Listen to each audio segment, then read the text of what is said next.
तो आज हम बायोटेक्नोलॉजी स्टार्ट करते हैं। ये जो मैंने नोट्स बनाया है ये टू द पॉइंट है, आपको आराम से समझ में आ जाएंगे अगर आपने पहले कभी पढ़ी होगी तो बायोटेक्नोलॉजी। तो स्टार्ट करते हैं बायोटेक्नोलॉजी से। बायोटेक्नोलॉजी को आज के टाइम पे नाउअडेज हम रिकॉम्बिनेंट डीएनए टेक्नोलॉजी और जेनेटिक इंजीनियरिंग भी बोलते हैं। इसे बायोटेक्नोलॉजी नहीं, कुछ ब्रॉड सेंस में बोला जाता है, कुछ नैरो सेंस में बोला जाता है। तो इसके अंदर होता क्या है मेनली, जो जेनेटिक इंजीनियरिंग हम जो वर्ड यूज़ कर रहे हैं या फिर जो हम रिकॉम्बिनेंट डीएनए टेक्नोलॉजी यूज़ कर रहे हैं, इसके अंदर होता क्या है क्या ये। तो इसमें क्या होता है कि हम कोई भी हमारा जीन ऑफ इंटरेस्ट मान लेते हैं, कोई ऑर्गेनिज्म है उसके अंदर एक ऐसा जीन है जिससे कि कुछ प्रोडक्ट बन रहा है जो हमको चाहिए, जो हमें चाहिए। तो हम क्या करेंगे, हम उस ऑर्गेनिज्म के अंदर से हम वो जीन निकाल लेंगे जो वो प्रोडक्ट बना रहा है, जो वो प्रोटीन बना रहा है, हम वो जीन ही उससे एक्सट्रैक्ट कर लेंगे और हम क्या करेंगे, उसको वेक्टर से ऐड कर देंगे। जो भी हम वेक्टर चूज करेंगे उसके अंदर उसको डाल देंगे। फिर वेक्टर, वो वेक्टर जिसके अंदर ये जीन ऑफ इंटरेस्ट ऐड हो चुका है, उसको हम बोलते हैं रिकॉम्बिनेंट डीएनए, क्योंकि यहाँ पे हमने डीएनए के लेवल पे चेंज कर दिया है, राइट। तो उसको हम बोलेंगे रिकॉम्बिनेंट डीएनए। अब इस रिकॉम्बिनेंट डीएनए को हम होस्ट के अंदर ट्रांसफर करेंगे, ठीक है। तो उस प्रोसेस को हम ट्रांसफॉर्मेशन बोल देते हैं। तो होस्ट कोई भी हो सकता है, प्रोकैरियोट हो सकता है, यूकैरियोट हो सकता है, कुछ भी हो सकता है। तो जैसे ही हम ये जो हमारा रिकॉम्बिनेंट डीएनए है ये होस्ट के अंदर ट्रांसफर करेंगे, तो उसके बाद क्या होगा, उस होस्ट के अंदर इस डीएनए के जो जीन है हमारा, इसके प्रोटीन बनने स्टार्ट हो जाएंगे। तो वो जो प्रोटीन जो बनेगा इस होस्ट की बॉडी में, उसको हम बोलेंगे रिकॉम्बिनेंट प्रोटीन। तो यही जो प्रोटीन है ना, यही हमारा हमको चाहिए था, जो हमें मिल चुका है। आगे फिर हम इसकी मार्केटिंग भी कर सकते हैं, इसे सेल कर सकते हैं, मॉडल ऑर्गेनिजम्स पे टेस्ट कर सकते हैं, और जो हमको चाहिए वो ये प्रोडक्ट, वो ये रिजल्ट दे सकता है। तो यही पूरा का पूरा जो मैंने अभी आपको एक लाइन में समझाया है, यही पूरा है बायोटेक्नोलॉजी और रिकॉम्बिनेंट डीएनए टेक्नोलॉजी और जेनेटिक इंजीनियरिंग जो आप हम सुनते हैं। तो अब इसी को ही बस हमें डिटेल में पढ़ना होता है कि ये जो हमने कहा है ये इतना आसान तो है नहीं, तो ये कैसे हुआ है। तो अब इसमें हमें रिक्वायरमेंट्स क्या क्या होती हैं। रिक्वायरमेंट सबसे पहले हमें जरूरत पड़ती है एंजाइम की। अब यहाँ पे दो टाइप के एंजाइम यूज होते हैं, एक होता है सेल लेवल पे, ठीक, और एक होगा डीएनए के लेवल पे। सेल लेवल का मतलब क्या है, मान लेते हैं ये एक सेल है, तो अब जो इसके बाहर वाली जो सेल वॉल है, मान लेते हैं ये बैक्टीरिया है, तो इसके बाहर वाली सेल वॉल को तोड़ने वाला एंजाइम हमको चाहिए। फिर उसकी प्लाज्मा मेम्ब्रेन को ब्रेक करने वाला एंजाइम चाहिए। फिर न्यूक्लियस की लेयर को तोड़ने वाला एंजाइम चाहिए। फिर हिस्टोन प्रोटीन को तोड़ने वाला एंजाइम चाहिए, और फिर हमको मिलेगा डीएनए। अब ये जितने भी यहाँ तक डीएनए तक पहुंचने में जितने भी एंजाइम यूज हुए हैं उसे हम लाइजिंग एंजाइम्स बोलते हैं, ठीक। और जो अब ये डीएनए हमको मिला है, इस डीएनए को छोटे छोटे पार्ट्स में ऐसे करके तोड़ने के लिए जो काम आता है, अब वो होते हैं हमारे रेस्ट्रिक्शन एंडोन्यूक्लियसेस या मॉलिक्यूलर सीजर्स भी हम इन्हें बोल देते हैं। तो अब ये हमें जैसे छोटे छोटे टुकड़े करके हमारे जीन ऑफ इंटरेस्ट हमें यहाँ से मिल जाएगा। उसके बाद हम वेक्टर चूज करेंगे कि अभी gene of interest direct host में डालने का कोई फायदा नहीं है, अब पहले इसको वेक्टर के अंदर डालना पड़ेगा। फिर हम एक वेक्टर चूज करेंगे जो दो टाइप के हो सकते हैं, हम कोई सा भी यूज कर सकते हैं अपने उसके हिसाब से, क्लोनिंग वेक्टर और एक्सप्रेशन वेक्टर। तो ये दो टाइप के वेक्टर होते हैं, ये हम यूज करते हैं इसमें। फिर आता है होस्ट। अब होस्ट कोई भी हो सकता है, प्रोकैरियोट हो सकता है, यूकैरियोट हो सकता है। प्रोकैरियोट में बैक्टीरिया होते हैं, यूकैरियोट्स में हमारा फंगी, प्लांट और एनिमल सेल, कुछ भी हो सकता है। तो अब हम इस जीन ऑफ इंटरेस्ट को हम ऐसे ही थोड़ी ना होस्ट में ट्रांसफर कर देंगे, हमें कुछ तो चाहिए होगा, हाथ से पकड़ के तो नहीं डाल सकते। तो अब हमें इस जीन को ट्रांसफर करने के लिए एक अपैरेटस की जरूरत पड़ेगी। अब ध्यान रखना है कि अगर एक बैक्टीरिया होस्ट है तो वहां पे हम डाइवेलेंट कैटाइंस का यूज करेंगे, ये अपैरेटस है, इसका यूज करेंगे इस होस्ट के अंदर इस जीन ऑफ इंटरेस्ट को ट्रांसफर करने के लिए। अगर वो एनिमल है, एनिमल सेल है, तो हम माइक्रो इंजेक्शंस का यूज करेंगे, और अगर वो प्लांट सेल है तो हम वहां पे जीन गन मेथड का यूज करेंगे। तो ये तीन मेथड होते हैं इस जीन ऑफ इंटरेस्ट को होस्ट बॉडी के अंदर ले जाने में। बस इतना ध्यान रखना है कि होस्ट बॉडी बैक्टीरिया होगी तो डाइवेलेंट कैटाइंस का मेथड यूज होगा, एनिमल होगी तो माइक्रो इंजेक्शंस, और प्लांट होगा तो जीन गन। अब टेक्निक्स कौन कौन सी यूज होती है यहाँ पे भाई, हमें जीन ऑफ इंटरेस्ट को निकालना है तो सबसे पहले तो उसका सेपरेशन करना पड़ेगा लेवल पे, ठीक है। ऐसे ही थोड़ी बहुत बड़ा डीएनए होता है, वहां पे उस स्पेसिफिक जीन को निकालने के लिए हम करेंगे प्रोसेस, टेक्निक कौन सी यूज, जेल इलेक्ट्रोफोरेसिस का इस्तेमाल करेंगे। फिर अब ऐसा थोड़ी है कि हम एक ही हमको चाहिए, अब हमें उसकी मल्टीपल कॉपीज भी तो चाहिए होंगी। तो वो करने के लिए हम उसका एम्पलीफिकेशन का मतलब भी होता है मल्टीप्लिकेशन करना, ज्यादा करना, बढ़ाना उसको। तो ये वाली टेक्निक यूज होती है जिसको हम पॉलीमरेज चेन रिएक्शन का नाम देते हैं। ये आगे मैंने समझाई है, मैं आपको डिटेल में बताऊंगी इन टेक्निक्स के बारे में भी। फिर आता है जब हमें जीन ऑफ इंटरेस्ट मिल चुका है, हमें बहुत सारी कॉपीज भी उसकी मिल चुकी है, तब हम यूज करेंगे बायो रिएक्टर्स का। ठीक है, होस्ट में ट्रांसफर हो गया, ठीक है, वो सब कुछ हो गया। अब उसकी हमने मल्टीपल कॉपीज भी बना ली है उस होस्ट की, जिसके अंदर हमारा RDNA है, उसकी कॉपीज भी हमने बहुत सारी बना ली है। तो अब हम उस जो हमारा होस्ट है उसको हम डालेंगे बायो रिएक्टर के अंदर। अब हम उसका लार्ज स्केल पे प्रोडक्ट बनाएंगे। ठीक है, अब ये दो टाइप के हो सकते हैं, एक तो स्टिर्ड टैंक होता है और एक स्पार्ट बायो रिएक्टर होता है, दो टाइप के होते हैं, इसे याद रखिएगा। तो इसमें क्या होता है, इसका मतलब क्या है, इसमें यहाँ पे हम लार्ज स्केल पे हमारे प्रोडक्ट का प्रोडक्शन करेंगे। तो इस फेज को हम बायोसिंथेटिक फेज बोलते हैं, और यहाँ पे बहुत हाई मात्रा में हम रिकॉम्बिनेंट प्रोटीन्स को बनाते हैं। ठीक है, अब आता है हमारा लास्ट प्रोसेस जिसे हम डाउन स्ट्रीमिंग प्रोसेसिंग कहते हैं। ये होता है आइसोलेशन। अब इसमें भी कुछ स्टेप्स होते हैं कि हम उसे आइसोलेट करें, उस प्रोटीन को, जो रिकॉम्बिनेंट प्रोटीन हमने बनाया उसका एक्सट्रैक्शन कर सकते हैं, उसको प्योरीफाई करेंगे और फिर उसको करेंगे हम टेस्ट कोई भी मॉडल ऑर्गेनिज्म के ऊपर, और फिर हम उसे मार्केट में एज अ टैबलेट हो गया या फिर कुछ भी नई रिसर्च करके उसे मार्केट में रिलीज कर देंगे। तो ये वाला जो प्रोसेस होता है ना, जहाँ पे हमें टेस्टिंग, प्योरिफिकेशन और ये सब आ गया, ये होता है क्लिनिकल रिसर्च में। तो ये क्लिनिकल रिसर्च का पार्ट है, बट ये बायो टेक्नोलॉजी के अंदर भी हमने डाला है पूरा डिटेल में आपको समझाने के लिए कि कहाँ से शुरू हुआ था और मार्केट तक पहुंचाने के अंदर कितने प्रोसेस होते हैं। तो बस यही हमारा बायोटेक्नोलॉजी का पार्ट है, इसको ही हम आगे डिटेल में पढ़ेंगे। तो ये मैंने एक थोड़े छोटे मोटे स्टेप डाल दिए हैं, आप देखना। पहले आइसोलेट करना डिजायर को, फिर उसको कटिंग करनी है, रिस्ट्रिक्शन एंजाइम्स की हेल्प से DNA कट करेंगे। अब जो कट किया उसे जोड़ेंगे भी वेक्टर को, जब DNA के अंदर ट्रांसफर करेंगे तो जोड़ने के लिए क्या करेंगे, हम DNA लाइगेज का यूज करेंगे, उसे ज्वाइन कर देंगे, फिर उसको ट्रांसफर करेंगे होस्ट के अंदर। तो आपको 3 प्रोसेस मैंने बता दिए थे कि आप देख लेना होस्ट कौन सा है, उस हिसाब से मेथड यूज होगा। फिर हमारा जो रिकॉम्बिनेंट है उसको हम सेलेक्ट करेंगे और फिर हम उसको एक्सप्रेस करवाएंगे कि वो जो हमें प्रोटीन था वो हमें मिल जाए। तो बस यही एक तरीका है, यही एक प्रोसेस है जिसको हम जेनेटिक इंजीनियरिंग या रिकॉम्बिनेंट DNA टेक्नोलॉजी का नाम देते हैं।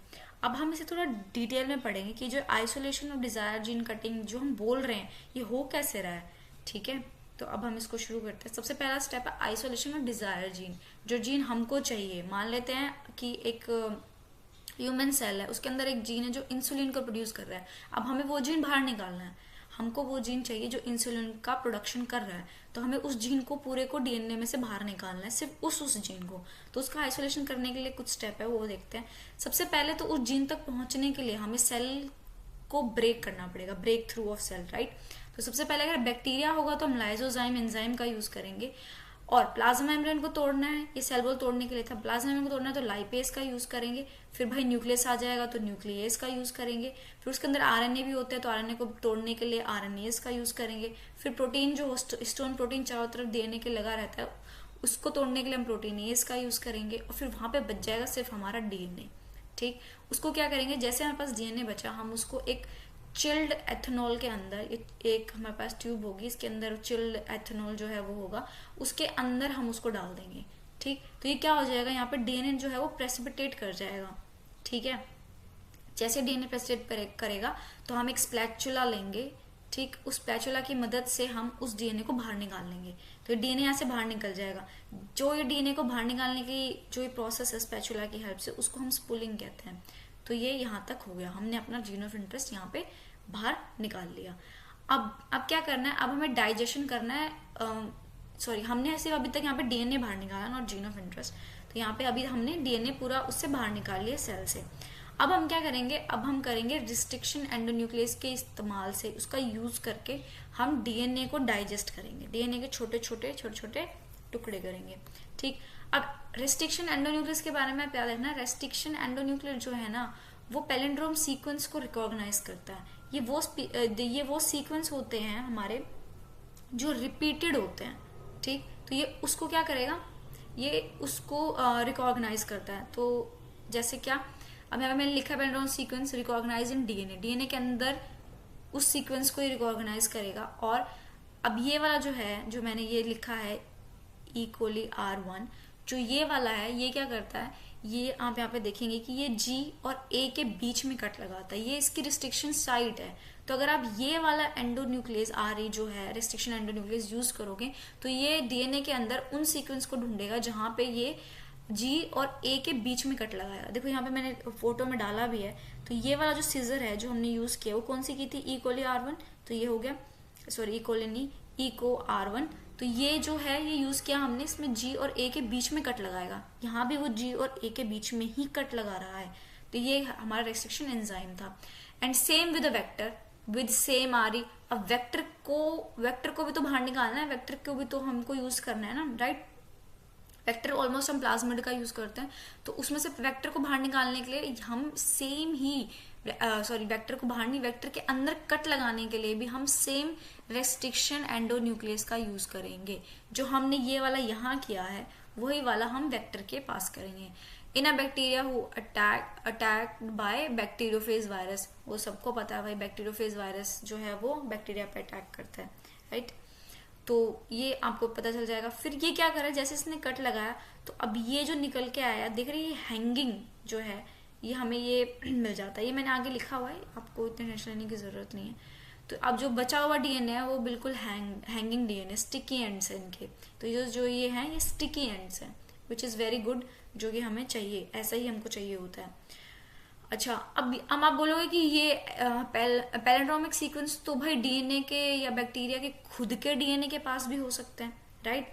तो रेस्ट्रिक्शन एंडोन्यूक्लियस को ये कैसे पता चलेगा कि ये मेरा खुद का डीएनए है, भाई इसको कट नहीं लगाना है। तो क्या होता है, इन पैलिंड्रोमिक सीक्वेंस में डीएनए मिथाइलेज अटैच होता है, ठीक। तो ये जो होता है ना, ये सिग्नल देता है डीएनए मिथाइलेज कि भाई ये मेरा हिस्सा है, ये सेल्फ जीनोम है, अपना खुद का जीन है, इसको कट नहीं करना है। कट मी नॉट का सिग्नल देता है ये, जिससे कि रिस्ट्रिक्शन मॉडिफिकेशन हो जाती है बैक्टीरिया की।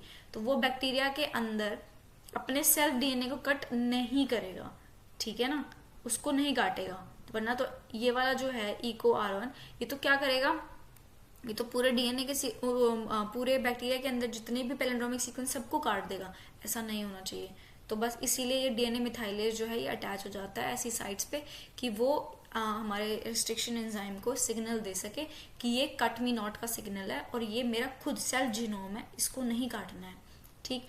तो हमारा जो फर्स्ट रिस्ट्रिक्शन एंडोन्यूक्लियस था वो था HINT2, ठीक है, जो कि एक हिमोफिलस इन्फ्लुएंजा के अंदर से निकाला गया था।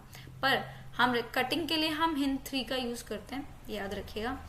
तो ये एक रिस्ट्रिक्शन एंडोन्यूक्लियस एंजाइम है जो कि आइसोलेट हुआ था इन्फ्लुएंजा उससे, that cut DNA at the palindromic sequence. अब ये वाला पैलिंड्रोमिक सीक्वेंस को वो करता है, ठीक है, ये ए और ए के बीच में कट लगाता है, तो इसको भी याद रखना है, ठीक। अब अगर हम नॉमेनक्लेचर करें रिस्ट्रिक्शन एंडोन्यूक्लियस का, तो अभी हमने कौन सा यूज किया था, हमने किया था इको R1। तो ये इको R1 का मतलब क्या है क्या ये, इसको पढ़ते हैं। तो जो स्टार्टिंग का पहला वर्ड है ई, जो फर्स्ट लेटर होता है वो हमेशा जीनस से रिलेट करता है कि ये रेस्ट्रिक्शन एंडोन्यूक्लियस निकाला किससे गया है। तो ये निकाला गया है एस्चेरिचिया कोलाई का नाम दिया गया है, ठीक है। तो ये ई जो है ये यहाँ पे इकोली जो हमने पढ़ा है बैक्टीरिया, उसमें ये एस्चेरिचिया जो है इसका नाम है, ठीक है। तो ई का मतलब ये है। जो सेकंड है अब CO, जो ये को है इसका मतलब है कि first 2 letter of the species. अब हम दूसरे वाले का आगे के कोली जो थी हमारी उसका दो स्टार्टिंग के 2 लेटर ले लेंगे। तो ये तो 2 लेटर ले लिया हमने कोली के, तो ये बन गया, ठीक है। अब है R जो है ये हमारा स्ट्रेन होता है, ठीक। जो हम जिस भी ऑर्गेनिज्म से निकाल रहे हैं उसमें एक स्ट्रेन होता है जिसको RY13 जो इसके अंदर था ये उसका वो है, तो उसको स्ट्रेन के नाम से R बोला गया। और जो ये 1 और 2 जो भी है ये उसकी ऑर्डर ऑफ डिस्कवरी होती है, ठीक है, किस ऑर्डर में डिस्कवर हुए हैं। तो टोटल 3 टाइप के एंडोन्यूक्लियस रेस्ट्रिक्शन एंडोन्यूक्लियस है, 1, 2 और 3। तो हमें कौन सा याद रखना है, आपको ये वाला याद रखना है कि which type is use in genetical engineering. कौन सा यूज होता है भाई, टाइप 2 यूज होता है। इकोली R1, अब यहाँ पे तो 1 है बट आपको याद रखना है कि ये टाइप 2 से ही बिलोंग करता है। और जो ये enzyme cutting at palindromic site, तो वो भी कौन से करते हैं, वो भी टाइप 2 वाले ही करते हैं, ठीक। तो अभी मैंने आपको बताया था कि वो जो हमने कट लगाया है यहाँ पे, जो हमने कटिंग करी, वो कटिंग ने हमेशा जब भी हम कट करते हैं ना किसी भी साइड के बीच में, तो पॉसिबिलिटी होती है कि वो 2 टाइप के वो निकालेंगे। ये यहाँ से कट किया तो मान लीजिए एक तो निकाल दिया बिल्कुल ऐसा, ठीक, और एक निकाला इन्होंने कट करने के बाद ऐसा कुछ, ये आगे पीछे है, ये बिल्कुल सीधे सीधे है। तो ब्लंट कट, तो एक तो ऐसा हो सकता है बिल्कुल ब्लंट, बिल्कुल सामने, बिल्कुल एक्सिस पे काटा है उसको, बिल्कुल बीच से कट कर दिया। तो इसमें सिर्फ और सिर्फ जो कट है, जो क्या होता है, जो कटते हैं वो क्या होता है, ये PDE बोन, जो डीएनए और न्यूक्लियोटाइड में जो बैकबोन बनाता है डीएनए की, कौन से होते हैं, फोस्फोडाइस्टर बोन्स होते हैं, तो सिर्फ उसमें वो कट लगता है। तो ये बिल्कुल ब्लंट कट होता है, बिल्कुल एकदम सीधे सीधे बनते हैं ऐसे, ठीक। तो उसको हम ब्लंट कट बोलते हैं। एक स्टैगर्ड कट होता है जो कि एक्सिस पे कट नहीं कर रहा है, वो आगे पीछे कट कर रहा है। उसमें पॉलीडाइस्टर बॉन्ड तो कटता ही, उसमें हाइड्रोजन बॉन्ड भी टूटते हैं और वो प्रोड्यूस करता है एक कोहेसिव, मतलब एक चिपकने वाले एंड्स, स्टिकी एंड्स भी बोलते हैं, ओवर हैंगिंग एंड्स भी बोलते हैं। ये ब्लंट एंड से ज्यादा पोटेंट होता है, मतलब ये ज्यादा बेटर होता है। स्टिकी एंड का मतलब क्या है कि चिपकेगा, चिपकने में हेल्प करेगा, ठीक है। अभी जो मैंने ऊपर फोटो लगाई थी, अब आप खुद देखिए यहाँ पे, ये वाली जो पिक है, ये क्या कर रहा है, ये इसको क्या है, ये आगे पीछे है, इसको क्या कहते हैं हम, ये कहते हैं हम स्टैगर्ड कट लगा है भाई। ये sticky ends, over hanging ends, ये उसको प्रोड्यूस कर रहा है, ठीक है। तो ये याद रखिएगा, कटिंग भी दो टाइप की होती है, एक स्टैगर्ड और एक ब्लंट।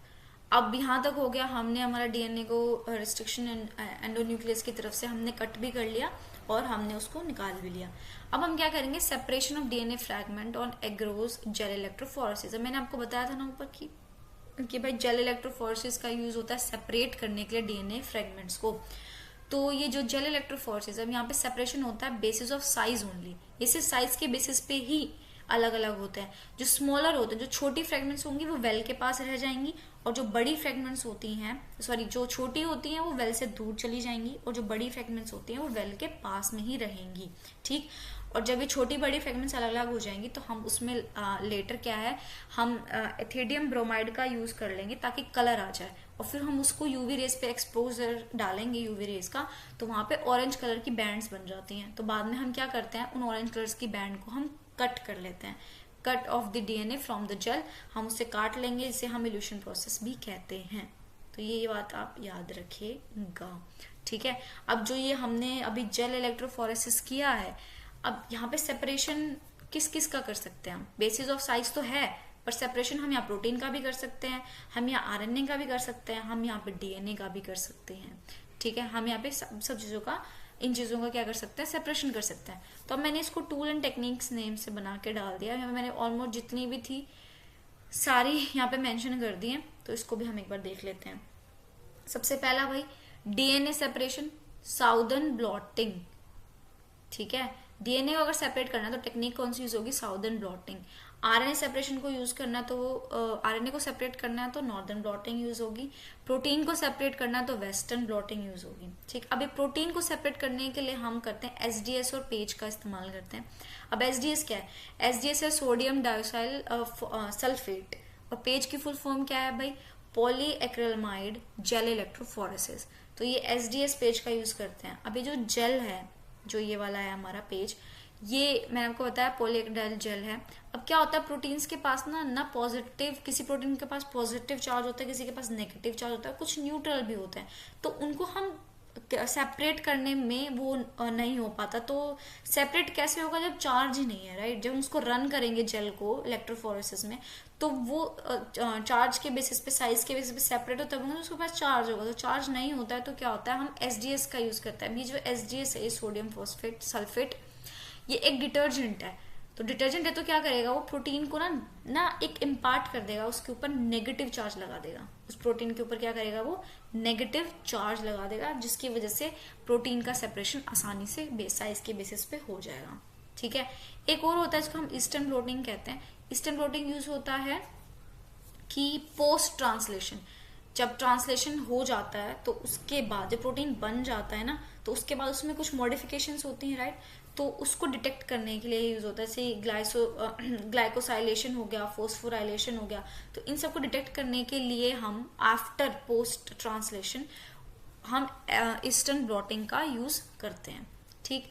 सो नेक्स्ट, उसके बाद नेक्स्ट टेक्निक है, उसके बाद जो मैंने लिखी है वो है आरटीपीसीआर, जिसको हम बोलते हैं रिवर्स ट्रांसक्रिप्शन, ठीक है। अब रिवर्स ट्रांसक्रिप्शन का मतलब क्या हुआ कि भाई हम आरएनए से कॉम्प्लीमेंट्री डीएनए बनाएंगे, पढ़ा है ना हमने ये वाला चीज, तो कि रिवर्स ट्रांसक्रिप्शन किसे कहते हैं, कि जो आरएनए से कॉम्प्लीमेंट्री डीएनए बना है, तो ये पीसीआर हमारा रिवर्स ट्रांसक्रिप्शन में यूज होता है। तो रिवर्स, और इसमें एंजाइम कौन सा यूज होगा, रिवर्स ट्रांसक्रिप्टेज एंजाइम का इस्तेमाल हम करेंगे। हमारा है रियल टाइम पीसीआर। अब रियल टाइम पीसीआर में हम क्या करते हैं कि हम जो एम्प्लीफिकेशन का प्रोसेस कर रहे होते हैं पीसीआर में, तो नॉर्मली क्या होता है कि हम एंड में जो है, हमें एंड में पता चलता है कि इतनी एम्प्लीफिकेशन हो चुकी है। पर रियल टाइम पीसीआर में हम टाइम को, हम बिल्कुल जैसे ही एक रिएक्शन खत्म हुई, हम उसको उसी टाइम ईच साइकिल को डिटेक्ट करते हैं इसके अंदर, ठीक है। एंड में नहीं करेंगे कि पूरा एम्प्लीफिकेशन प्रोसेस हो चुका है तो एंड में हमको पता चला कि इतना हुआ है, नहीं, हम वो प्रोसेस चलता रहेगा, ईच साइकिल के बाद ही हमें पता चल जाएगा कि कितना एम्प्लीफिकेशन डीएनए का हो रहा है। तो जितनी भी, जब तक रिएक्शन चल रही है तो उसमें ईच साइकिल का हमको पता चलता है रियल टाइम पीसीआर के अंदर। नेक्स्ट है हमारा RFLP। ये है रिस्ट्रिक्शन फ्रेगमेंट लेंथ पॉलीमॉर्फिज्म। अब ये यूज होता है फिंगरप्रिंटिंग, जीन मैपिंग के अंदर। यहाँ पे क्या है, यहाँ पे जो मॉलिक्यूलर मार्कर यूज होते हैं वो नॉन पीसीआर होते हैं और वो कोडोमिनेंट होते हैं। अब ना ये बात आप याद रख लेना बस कि ये नॉन पीसीआर का प्रोसेस में आते हैं और ये कोडोमिनेंट होते हैं, जो यहाँ पे मॉलिक्यूलर मार्कर होता है, ठीक है। और जो अगर इसी का ही अपोजिट देखना है तो वो है RAPD। अब ये नॉन पीसीआर था तो ये पीसीआर बेस्ड होगा, ये कोडोमिनेंट है तो ये डोमिनेंट बेस होता है, ठीक। तो बस इतना ही फर्क है। SSR जो है ये क्या है, ये सिंपल सीक्वेंस रिपीट्स है, ठीक है। और इसको हम क्या बोलते हैं, इसको हम माइक्रो सैटेलाइट भी बोल देते हैं इस प्रोसेस को। इसमें क्या क्या होता है भाई, मैपिंग यूज होती है, ठीक है। पीसीआर बेस्ड मार्कर है ये भी, और ये कोडोमिनेंट है बट यहाँ पे, ठीक। अब यहाँ पे ये चीज याद रखिएगा कि ये रिपीटेटिव डीएनए को यूज करता है, ठीक है ना, कि यहाँ पे रिपीटेटिव डीएनए का यूज होता है। माइक्रो सैटेलाइट, अब सैटेलाइट के अंदर क्या होता है, रिपीटेटिव डीएनए ही तो होते हैं, क्रोमोसोम पे सैटेलाइट होती है, याद है ना। तो वो वहाँ पे क्या होता है, रिपीटेटिव डीएनए होते हैं, तो ये वो टेक्निक है जिसको रिपीटेटिव डीएनए का यूज करते हैं। अब है हाइब्रिडोमा टेक्नोलॉजी। इसमें हम क्या करते हैं, इसमें हम जो हमारा बी सेल होता है शरीर के अंदर, उसको हम फ्यूज कराएंगे माइलोमा सेल, जो कैंसरस सेल होता है उसको हम फ्यूज करा देंगे उसके साथ, तो हमारा बनेगा मोनोक्लोनिक एंटीबॉडीज जो है वो प्रोड्यूस हो जाएंगी, ठीक। तो ये प्रोसेस होता है हाइब्रिडोमा टेक्नोलॉजी का। अब आता है एलाइजा की फुल फॉर्म आप देख लीजिएगा, और बहुत पढ़ा है हमने कॉलेजेस में भी और स्कूल में भी देखा है, तो आपको याद होगी। ये क्या करता है एलाइजा, जो नॉर्मल एलाइजा, उसके अंदर क्या हम एंटीजन और एंटीबॉडी का रिएक्शन कराते हैं, ठीक है ना। अब इसके कुछ टाइप भी होते हैं। जो सैंडविच एलाइजा होती है उसमें हम क्या करेंगे, उसमें हम एंटीजन का डिटेक्शन करवाएंगे, ठीक है, एंटीजन को डिटेक्ट करेंगे। इनडायरेक्ट एलाइजा में क्या होगा कि हम क्या करेंगे, हम एंटीजन को डिटेक्ट करेंगे by the use of antigen, मतलब एंटीजन का इस्तेमाल करके ही एंटीजन को डिटेक्ट करेंगे। जो डायरेक्ट होता है उसमें क्या है, उसमें तो डायरेक्ट साफ सीधी बात है, डायरेक्ट लिखा है कि एंटीजन को डिटेक्ट करेंगे बाय द यूज ऑफ, किसका इस्तेमाल करके, एंटीबॉडी का इस्तेमाल करके। और इनडायरेक्ट तो बिल्कुल अपोजिट ही है, ठीक है, तो ये ध्यान रखिएगा। उसके बाद आता है कॉम्पिटेटिव एलाइजा, ठीक। तो कॉम्पिटेटिव एलाइजा क्या है कि हम एंटीजन या एंटीबॉडी को डिटेक्ट करेंगे, इन दोनों में से कोई भी कर सकते हैं, ठीक है ना। तो ये एलाइजा का था। अब एक और होता है, इसको हम फ्लो साइटोमेट्री बोलते हैं। यहाँ पे हम अलग अलग पैरामीटर ऑफ सेल्स को आइडेंटिफाई करते हैं, कि उसकी आइडेंटिफिकेशन करनी, सेल साइकिल के बारे में जानना, तो ये हम सारा का सारा फ्लो साइटोमेट्री में करते हैं। इस सेल्स के डिफरेंट पैरामीटर्स को एनालाइज करने में ये हेल्प करता है। अब आते हैं माइक्रोस्कोपी, जो कि बहुत ही इंपॉर्टेंट है। माइक्रोस्कोपी में दो टाइप है भाई, सबको पता है, लाइट माइक्रोस्कोपी और इलेक्ट्रॉन माइक्रोस्कोपी। तो लाइट माइक्रोस्कोपी में 4 टाइप आ जाते हैं, एक ब्राइट फील्ड, एक डार्क फील्ड, एक फेस कॉन्ट्रास्ट, एक कॉन्फोकल। तो जो ब्राइट फील्ड माइक्रोस्कोपी होती है वो यूज होती है स्टेन्ड स्लाइड्स के लिए, ठीक है, कि मतलब जो बैकग्राउंड है वो तो बिल्कुल लाइट है और जो हमारा सैंपल है वो कलर्ड है, ऐसे, ठीक है ना।